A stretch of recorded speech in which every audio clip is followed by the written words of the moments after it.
পদ্মার নিচে missile city এমন গোপন প্রকল্প বাস্তবায়ন করছে বাংলাদেশ, যা কল্পনাকেও হার মানায়। এই মিসাইল সিটি এমনভাবে তৈরি হচ্ছে যাতে শত্রুপক্ষের নজরদারি এড়িয়ে যে কোনো মুহূর্তে আক্রমণ চালানো যায়। চট্টগ্রাম এবং ঢাকার মাটির নিচে গড়ে তোলা হচ্ছে অত্যাধুনিক এই সামরিক ঘাঁটি। মাটির গভীরে বিশাল এলাকা জুড়ে সামরিক ঘাঁটি তৈরি করেছেন অন্তর্বর্তী সরকারের প্রধান উপদেষ্টা ডক্টর মোহাম্মদ ইউনূস। পাহাড়ি এলাকার নিচে তৈরি করা এই গোপন সামরিক ঘাঁটি যেন রীতিমতো এক শহর।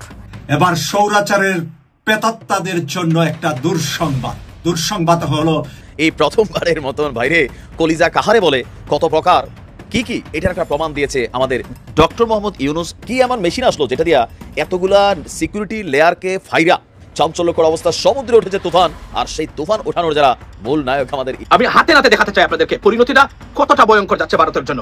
ভারতের রুপির মান সর্বনিম্ন এই মুহূর্তে ঐতিহাসিকভাবে বাংলাদেশ ছোট্ট দেশ হতে পারে, বাট দ্বিতীয় সর্বোচ্চ রেমিটেন্স প্রেরণকারী দেশ হচ্ছে ইন্ডিয়ার কাছে বাংলাদেশ। Imagine that. এটাতে বাংলাদেশের একটা লাভ হয়েছে, সেটা হচ্ছে পুরো জাতি আমরা এক, দেশের প্রশ্নে দেশপ্রেমের জন্য আমরা এক জায়গায় চলে এসেছি।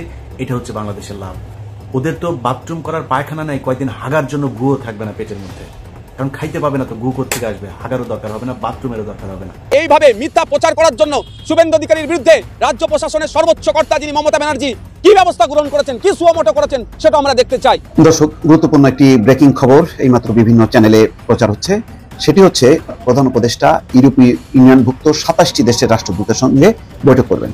বাংলাদেশের জন্য, বাংলাদেশের জনগণের জন্য বড় কোনো সুখবর আসছে, অতএব এটা নিশ্চিত বাংলাদেশের জন্য বড় কিছু করতে যাচ্ছে। আসসালামু আলাইকুম দর্শক, বর্তমানে বাংলাদেশের পরিস্থিতি এবং রাজনৈতিক শৃঙ্খলা কি, তাই আলোকে আপনাদের সামনে বেশ কিছু গুরুত্বপূর্ণ ভিডিও নিয়ে হাজির হয়েছি। সেই ভিডিওগুলো দেখলে আপনারা রীতিমতো অবাক হয়ে যাবেন। তাই আমি আর দেরি না করে চলে যাবো মূল ভিডিওতে যাওয়ার আগে যারা আমার চ্যানেলটি সাবস্ক্রাইব করেছে তাদেরকে অসংখ্য ধন্যবাদ। আর যারা এখন আমার চ্যানেলটি সাবস্ক্রাইব করে তাড়াতাড়ি সাবস্ক্রাইব করে ফেলুন ধরনের সকল আপডেটগুলো সবার আগে পেতে। তার নিচে মিসাইল সিটি এমন গোপন প্রকল্প বাস্তবায়ন করছে বাংলাদেশ, যা কল্পনাকেও হার মানায়। শোনা যাচ্ছে এই মিসাইল সিটি এমনভাবে তৈরি হচ্ছে যাতে শত্রুপক্ষের নজরদারি এড়িয়ে যে কোনো মুহূর্তে আক্রমণ চালানো যায়। চট্টগ্রাম এবং ঢাকার মাটির নিচে গড়ে তোলা হচ্ছে অত্যাধুনিক এই সামরিক ঘাঁটি। ভারতের প্রতিরক্ষা মহলে এরই মধ্যে ছড়িয়েছে উদ্বেগ। পদ্মার নিচে এমন একটি সামরিক ঘাঁটি তৈরি করা হচ্ছে যা পুরোপুরি আন্ডারগ্রাউন্ড। এতে মজুদ থাকবে অত্যাধুনিক মিসাইল, কমান্ড সেন্টার এবং স্বয়ংক্রিয় লঞ্চ প্যাড। এই ঘাঁটি এমনভাবে পরিকল্পিত যা শত্রুর স্যাটেলাইট নজরদারি থেকে পুরোপুরি অদৃশ্য থাকবে। সেনাবাহিনীর দাবি, এই প্রকল্প বাংলাদেশের প্রতিরক্ষা ব্যবস্থাকে এক নতুন উচ্চতায় নিয়ে যাবে। চট্টগ্রাম অঞ্চলের ভূরাজনৈতিক গুরুত্বও এই প্রকল্পের একটি বড় কারণ। চট্টগ্রাম থেকে ভারতীয় 7 সিস্টার রাজ্যগুলো খুবই কাছাকাছি। এই অঞ্চলে সামরিক উপস্থিতি বাড়ানো মানে ভারতের নিরাপত্তার জন্য বড় চ্যালেঞ্জ তৈরি করা। বাংলাদেশের সামরিক সক্ষমতা বৃদ্ধির পেছনে তুরস্কের ভূমিকা গুরুত্বপূর্ণ। তুরস্কের রকেট সেন সংস্থা বাংলাদেশের জন্য উন্নত মিসাইল প্রযুক্তি সরবরাহ করছে, বিশেষ করে TRG-300 মিসাইল, যা 120 কিলোমিটার দূরের লক্ষ্যবস্তুতে আঘাত হানতে সক্ষম। তুরস্কের এই প্রযুক্তি শুধুমাত্র মিসাইল ক্ষেত্রেই সীমাবদ্ধ নয়। বাংলাদেশ আরও অত্যাধুনিক আগ্নেয়াস্ত্র, ড্রোন এবং প্রতিরক্ষা সরঞ্জাম ক্রয় করছে। বিশেষজ্ঞরা বলছেন, এই সহযোগিতা শুধু বাংলাদেশ তুরস্ক সম্পর্ককে আরও গভীর করবে না, বরং দক্ষিণ এশিয়ায় সামরিক ভারসাম্য বদলে দিতে পারে। বাংলাদেশের এই গোপন প্রকল্পের খবরে ভারতের প্রতিরক্ষা মহলে চাঞ্চল্য সৃষ্টি হয়েছে। ইতিমধ্যে ভারত তাদের গোয়েন্দা কার্যক্রম বাড়িয়েছে। সীমান্তবর্তী এলাকাগুলোতে মোতায়েন করা হয়েছে অত্যাধুনিক ড্রোন এবং স্যাটেলাইট সিস্টেম। ভারতীয় গোয়েন্দাদের মতে, বাংলাদেশের এই প্রকল্প কেবল প্রতিরক্ষার জন্য নয়, এটি এমন একটি কৌশলগত চাল যা শত্রুকে চাপের মধ্যে রাখার জন্য তৈরি করা হয়েছে। চট্টগ্রামের অবস্থান ভারতের 7 সিস্টার রাজ্যগুলোর একদম কাছে। এই অঞ্চলে সামরিক ঘাঁটি স্থাপন করার অর্থ হল ভারতকে কৌশলগতভাবে চাপের মুখে ফেলা।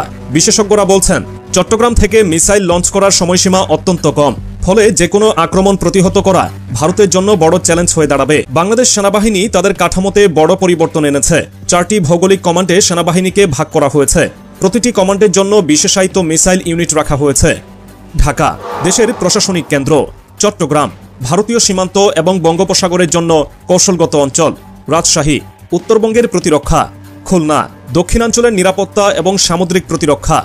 এই কাঠামো শত্রুর পক্ষে অনুমান করা কঠিন করে তুলবে বাংলাদেশ কোথা থেকে আক্রমণ চালাবে। বাংলাদেশের এই পরিকল্পনার খবর পাওয়ার সঙ্গে সঙ্গেই ভারতের প্রতিরক্ষা বিভাগ তাদের সীমান্ত এলাকায় বিশেষ সতর্কতা জারি করেছে।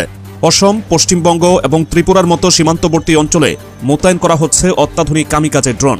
ভারতীয় সেনা কর্মকর্তারা মনে করছেন, বাংলাদেশে গোপন সামরিক ঘাঁটি তৈরি হলে তা তা ভারতীয় সীমান্তে স্থায়ী হুমকি তৈরি করবে।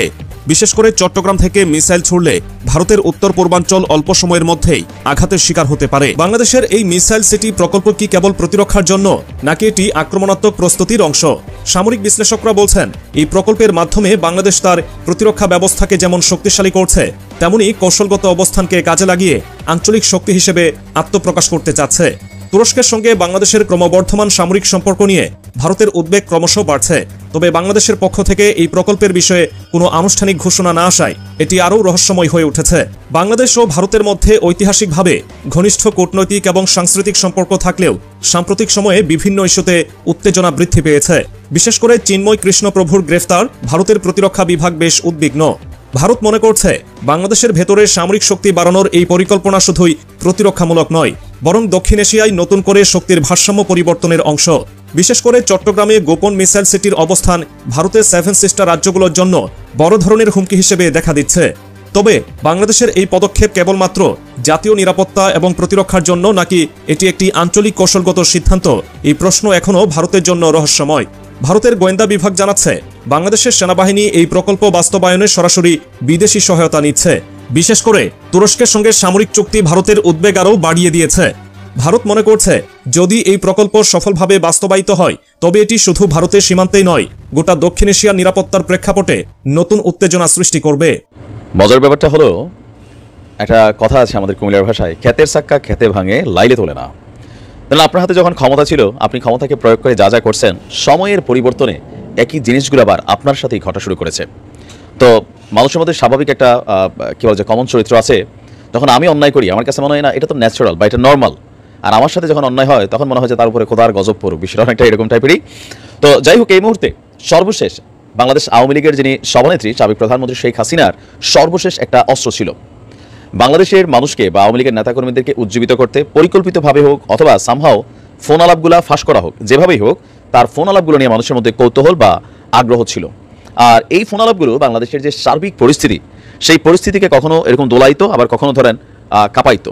এই যখন সিচুয়েশন, সরকার তো পড়ছে হার্ডলাইনে যে আসলে পরিস্থিতি যেভাবেই হোক কন্ট্রোল করতে হবে।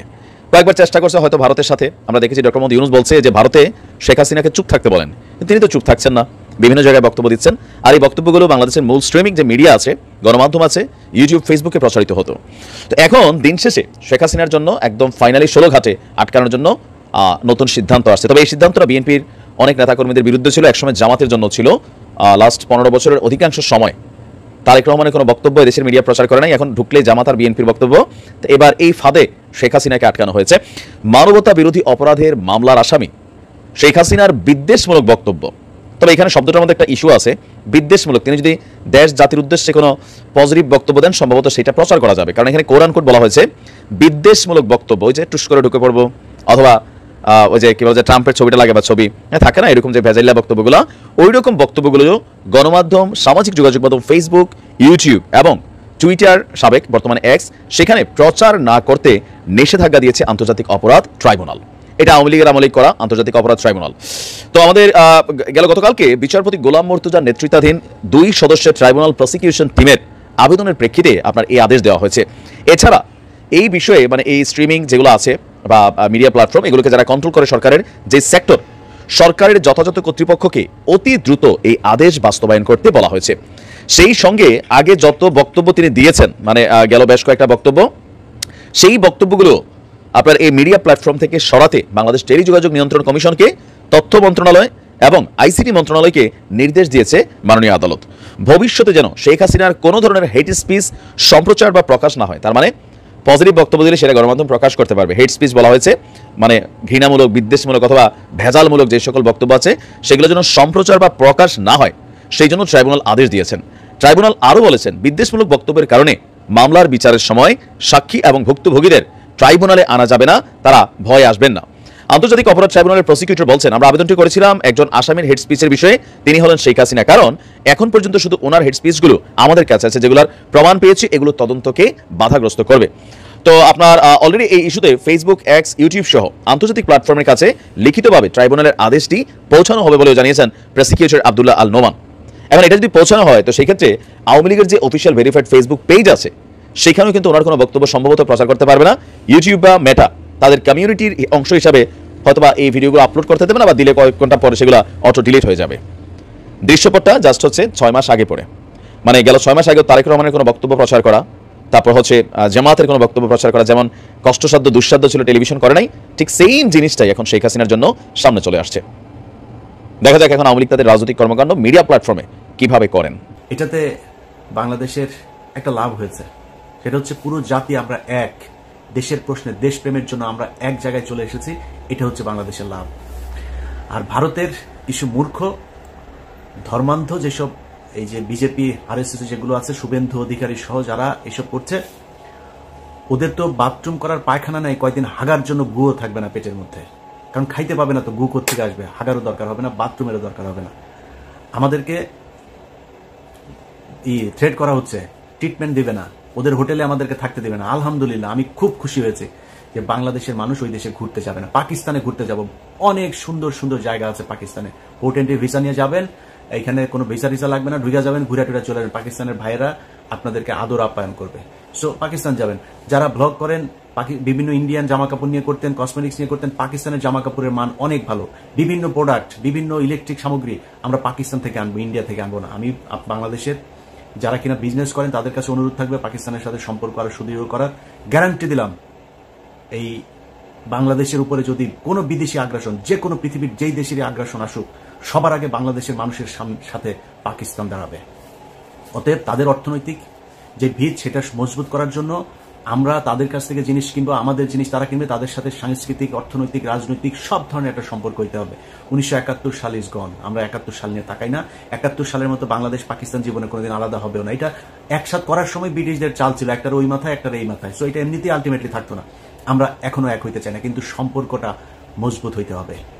আমার দেশের কোনো সমস্যার জন্য যাতে পাকিস্তান তাদের পারমাণবিক অস্ত্র থেকে শুরু করে যা যা প্রয়োজন সেটা যাতে আমরা মনে করতে পারি এটা আমাদের, এবং ভারত সেটার জন্য যেন ভয় পায়, আমাদের সেই সম্পর্কটা তাদের সাথে থাকতে হবে। অতএব আমরা পাকিস্তান যাব। যারা চিকিৎসক, আপনাদের কাছে অনুরোধ, আমাদের এখন সবচেয়ে বড় সমস্যা যেটা আমরা মনে করছি, যে না পারতে অনেক মানুষকে ভারতে যেতে হয়। আপনাদের বাংলাদেশের চিকিৎসকদের কাছে হাত জোর করে অনুরোধ করছি, বাংলাদেশে অনেক খারাপ ডাক্তার আছে, অনেক খারাপ হাসপাতাল আছে, অনেক ভালো মানুষও আছে। অতএব ভালো মানুষ ডাক্তার যারা আছেন, ভালো মানুষ বিজনেসম্যান যারা আছেন, আপনাদের কাছে অনুরোধ, গাজীপুর, নারায়ণগঞ্জ, সাভার, অন্তত এইসব জায়গাগুলোতেও, বিভাগীয় শহর, এই জায়গাগুলোতে যদি বড় বড় কিছু ভালো ভালো হসপিটাল করেন, যেটার এই ডাকাতি করবে না, রিপোর্ট করার নামে, টেস্ট করার নামে মানুষের গলা কাটবে না, এরকম অন্তত সারা বাংলাদেশে 10 জন মানুষ কি আপনারা নাই? 10 জন মানুষ 10টা জায়গায়, বিভাগীয় শহরগুলো সহ ঢাকার এই শহরতলি জায়গাগুলোতে কয়েকটা হাসপাতাল করেন। আমার বিশ্বাস বাংলাদেশের মানুষ এইখানে যদি ভালো ট্রিটমেন্ট পায় তাহলে বিদেশে যাবেন। আপনাদের কাছে অনুরোধ, ডাক্তারদেরকে এগিয়ে আসতে হবে। সো আপনারা এটার ব্যবস্থা নেন। আমার যতটুকু গ্রহণযোগ্যতা আছে, আমার যতটুকু পরিচিতি, আমার সোশ্যাল মিডিয়াতে যতটুকু মানুষের কাছে যেতে হয়, আমি আপনাদের এই হাসপাতাল করার জন্য যত প্রচারণা দরকার আমি আমার জায়গা থেকে করব। সবগুলো ক্ষেত্রে আমি আপনাদের সাথে থাকবো। আপনাদের কাছে অনুরোধ, এই চিকিৎসা খাতটাকে একটু বাঁচান, বাংলাদেশের মানুষ যাতে আর ইন্ডিয়াতে চিকিৎসার জন্য যেতে না হয়। অতএব আমরা যেই অবস্থাটা দেখছি, এটাতে আমার বিশ্বাস ভারতের এখনো ক্ষতি হচ্ছে, সামনেও ক্ষতি হবে। কারণ আমাদের ভেতরে যে দেশপ্রেম, যে ভারত বিরোধী আমাদের যেই মানুষের ভেতরে একটা সেন্টিমেন্ট তৈরি হয়েছে, সেটাকে তারা আরো পোক্ত মজবুত করছে, শুধু একটা দল ছাড়া, সেটা হচ্ছে এই আওয়ামী লীগ। অতএব ওদের বাপের জন্ম হয়েছিল অবৈধভাবে, ওর বাপের ইয়ে হচ্ছে ইন্ডিয়ানরা, আর ওদের ভিতরে রক্তটাও ঢুকে আছে। ওইটা যত আওয়ামী লীগ যারা করে সবগুলি হচ্ছে গিয়া ওদের এই রক্ত হচ্ছে গিয়া, মানে ওরা সব জাউরা। এই জাউরাদেরকে কোনোদিন আপনি পাবেন না। এখনো পর্যন্ত তেনা পেঁচায়া পুচায়া ওদের গ্রুপগুলোতে, আমার আগের প্রোগ্রামটা করেছি না, সেখানে আমি তো ওদের গ্রুপের মধ্যে ছিলাম। সেখানে ওদের কাজ হচ্ছে বিভিন্ন ধরনের আপনার করা, এই যে বানানো, কি বলে, রিপোর্ট, এগুলোরে ওরা এই আমেরিকাতে, তারপর ইউরোপের বিভিন্ন দেশের বিভিন্ন গোয়েন্দা সংস্থার কাছে ওরা এগুলো পাঠাচ্ছে। সেখান থেকে নিজম মজুমদার ওগুলি ইমেল অ্যাড্রেস দেয়, এই ইমেল অ্যাড্রেসে এইটা লিখে পাঠান, এইভাবে লিখে দিচ্ছে। তো লিখে তারপরে কি দিচ্ছে, যে বাংলাদেশে হিন্দুদেরকে অনেক, আজকে 30 জনকে ধর্ষণ করেছে, কালকে 40 জনের বাড়িঘর ভাঙচুর করেছে, আজকে অমুক জনের ছবি দেয়, হিন্দু একজনের ছবি দেয়, ধুতি টুতি পরা, এদেরকে এইভাবে আজকে ইন্ডিয়া পার হয়ে যেতে করছে।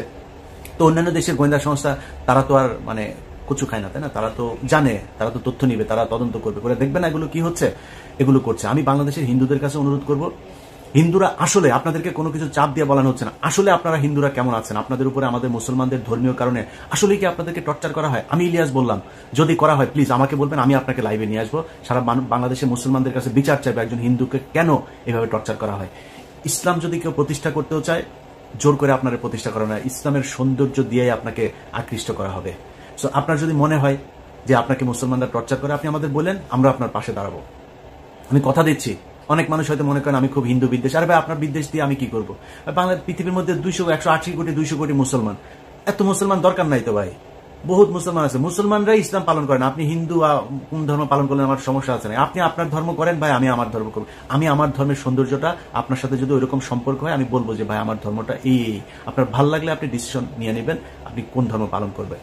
সো আপনাদেরকে জোর করে কেউ ধর্ম পালন করাইতে যাবে না, এবং ধর্মের কারণে বাংলাদেশে কোনোদিন কোনো হিন্দুর উপরই করে না। যদি সত্যবাদী হয়ে থাকেন তাহলে স্বীকার করবেন এই বাংলাদেশে সবচাইতে বেশি নির্যাতন হিন্দুদের উপর করেছে আওয়ামী লীগ। অতএব সাধারণ হিন্দু আপনারা যারা আছেন, আপনাদেরকে বলবো আপনারা সারা দেশের সবাই মিলে একটা সমাবেশ করেন, ঢাকাতে একটা ডেট দেন, আপনারা ওই সমাবেশে আসেন, আপনাদের সাথে আমাদের লোকজন থাকবে আপনাদের সাথে সংহতি জানানোর জন্য। সারা পৃথিবীকে আপনারা জানিয়ে দেন যে বাংলাদেশের হিন্দুরা আসলে কেমন আছে। দর্শক, গুরুত্বপূর্ণ একটি ব্রেকিং খবর এইমাত্র বিভিন্ন চ্যানেলে প্রচার হচ্ছে। সেটি হচ্ছে 9 ডিসেম্বর প্রধান উপদেষ্টা ইউরোপীয় ইউনিয়নভুক্ত 27টি দেশের রাষ্ট্রদূতের সঙ্গে বৈঠক করবেন। এই বৈঠকটি খুব গুরুত্বপূর্ণ। অন্যদিকে আজকে বিকেলে ধর্মীয় নেতাদের সঙ্গে বসছেন। ধর্মীয় নেতাদের সঙ্গে কেন আলাদাভাবে বসছেন তার একটি গুরুত্ব আছে, সেই বিষয়টি দর্শক আপনাদেরকে বলছি। কেন এই ঘন ঘন মিটিং এর প্রয়োজন আছে? ইতিমধ্যে জাতীয় ঐক্যের একটা ভিত্তি রচিত হয়েছে। সকল রাজনৈতিক দল, আওয়ামী লীগ বাদ দিয়ে, আওয়ামী লীগের কথাটা না বলাই ভালো, কারণ আওয়ামী লীগ নামে কোনো দল এই মুহূর্তে বাংলাদেশে এক্সিস্ট করছে না। সুতরাং তার সহযোগী জাতীয় পার্টিও ভিন্ন বিষয়, তাদের যেই চিন্তা চেতনা তার সঙ্গে বর্তমানে অধিকাংশ রাজনৈতিক দলের কোনো মিল নেই। ফলে অধিকাংশ রাজনৈতিক দলকে নিয়েই একটি জাতীয় ঐক্য তৈরি হয়েছে। সেই ঐক্য হচ্ছে বাংলাদেশের স্বাধীনতা সার্বভৌমত্বের প্রশ্নে কোনো আপোষ নয় এবং মিলিতভাবে লড়াই করতে হবে। এরপরে আলাদাভাবে যেই সমস্যাটি আন্তর্জাতিক অঙ্গনে তৈরি হয়েছে সেটি ভারতের দ্বারা সৃষ্ট, সেই পরিস্থিতি মোকাবেলা করতে হচ্ছে বাংলাদেশকে। ইতিমধ্যে ব্রিটিশ হাই কমিশনার সারা কুককে ডেকে নিয়ে পররাষ্ট্র উপদেষ্টা তৌহিদ হোসেন তার অসন্তুষ্টি জানিয়েছেন যে ভারতের এই প্রোপাগান্ডার ভিত্তিতে ব্রিটিশ পার্লামেন্টে কিভাবে বাংলাদেশের বিরুদ্ধে বক্তব্য দেওয়া হয়, কিভাবে বলা হয় একটি দুটি বিচ্ছিন্ন ঘটনা নিয়ে যে বাংলাদেশের সংখ্যালঘুদের উপর অত্যাচার নির্যাতন হচ্ছে, এবং অধিকাংশ বহু ঘটনা আছে ফ্যাক্ট চেকের মাধ্যমে, যে স্ক্যানার এর মধ্যে রিউমার স্ক্যানারের যে ফ্যাক্ট চেক, তাতে প্রমাণিত হয়েছে যে বিদ্বেষমূলক যে প্রচার চালাচ্ছে তার কোনো ভিত্তি নেই। অর্থাৎ ভারতীয় পতাকা মারানো অথবা সংখ্যালঘুদের ঘর বাড়িতে হামলা, সেগুলো একেবারেই ভুল। তো তারপরে যেহেতু উচ্চারিত হয়েছে, বাংলাদেশ তার অবস্থান ব্যাখ্যা করেছেন। পররাষ্ট্র উপদেষ্টা তৌহিদ হোসেন সারা কুককে পরিষ্কারভাবে জানিয়েছেন সরকারের অসন্তোষের কথা।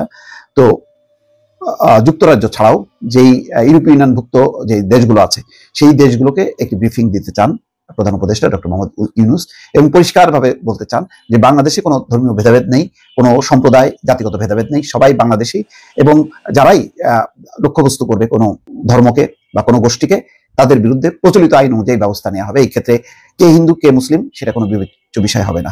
সম্ভবত সেই বিষয়টি খুব জোরালোভাবে তিনি তুলে ধরবেন, এবং একই সঙ্গে যেই ধরনের অপপ্রচার যেসব বিষয় নিয়ে হচ্ছে তার ব্যাখ্যা তিনি দেবেন, যে সবই নিয়ম মাফিক আইন মাফিক চলছে। বাংলাদেশের সাম্প্রদায়িক গোষ্ঠীকে উস্কানি দিয়ে সমাবেশ করে একটি পরিস্থিতি তৈরি করার যে চেষ্টা, সেই চেষ্টার পেছনে যে চিন্ময় দাসের মানে ইন্ধন আছে, এবং তার প্রেক্ষিতেই আইনগত ব্যবস্থা নেওয়া হয়েছে, এবং এটা প্রচলিত আইন অনুযায়ী বাংলাদেশ সরকার স্টেপ নিতে পারে, এই কথাটি পরিষ্কারভাবে ডক্টর মোহাম্মদ ইউনূস সম্ভবত জানাবেন। অন্যদিকে ধর্মীয় নেতাদেরকে নিয়ে কেন বসতে হচ্ছে? ভারতের একটি প্রচার হচ্ছে বাংলাদেশে যে 5ই আগস্ট পট পরিবর্তনের পর বাংলাদেশ মৌলবাদ এবং উগ্রবাদে ছেয়ে গেছে, জঙ্গিদের তৎপরতা বেড়ে গেছে। ফলে ধর্মীয় নেতারা যাতে উগ্রতা পরিহার করে বাংলাদেশ যে একটি সহনশীল দেশ, বাংলাদেশ যে সব সম্প্রদায়ের দেশ, সেই বিষয়টি ধর্মীয় নেতারা প্রচার করবেন, এবং ধর্মীয় নেতারা তাদের যেই জনগোষ্ঠী তাদের সমর্থকদেরকে নিয়ন্ত্রণ করবেন, বোঝাবেন যে ভারতের ফাঁদে পা দেওয়া যাবে না, এবং সেটা যদি পা দেওয়া হয় তাহলে আন্তর্জাতিকভাবে বাংলাদেশ আরো বেকায়দায় পড়বে। সম্ভবত এই বিষয়টি শেয়ার করবেন এবং ধর্মীয় নেতাদের বক্তব্য জানতে চাইবেন। ধর্মীয় নেতারাও নিশ্চয়ই সেই বিষয়টি প্রধান উপদেষ্টাকে বলবেন যে তারা কোন দৃষ্টিভঙ্গি পোষণ করেন। ফলে কোনো দিক থেকে যাতে বাংলাদেশকে নিয়ে খেলতে না পারে কেউ, সেই বিষয়টির ব্যাপারে সতর্কতা লক্ষ্যেই এই ধর্মীয় নেতাদেরকে নিয়ে আলাদাভাবে ডক্টর মোহাম্মদ ইউনূস বসছেন, এবং সোমবার 9 ডিসেম্বর ইউরোপকে পরিষ্কারভাবে জানাবে বাংলাদেশের দৃষ্টিভঙ্গি।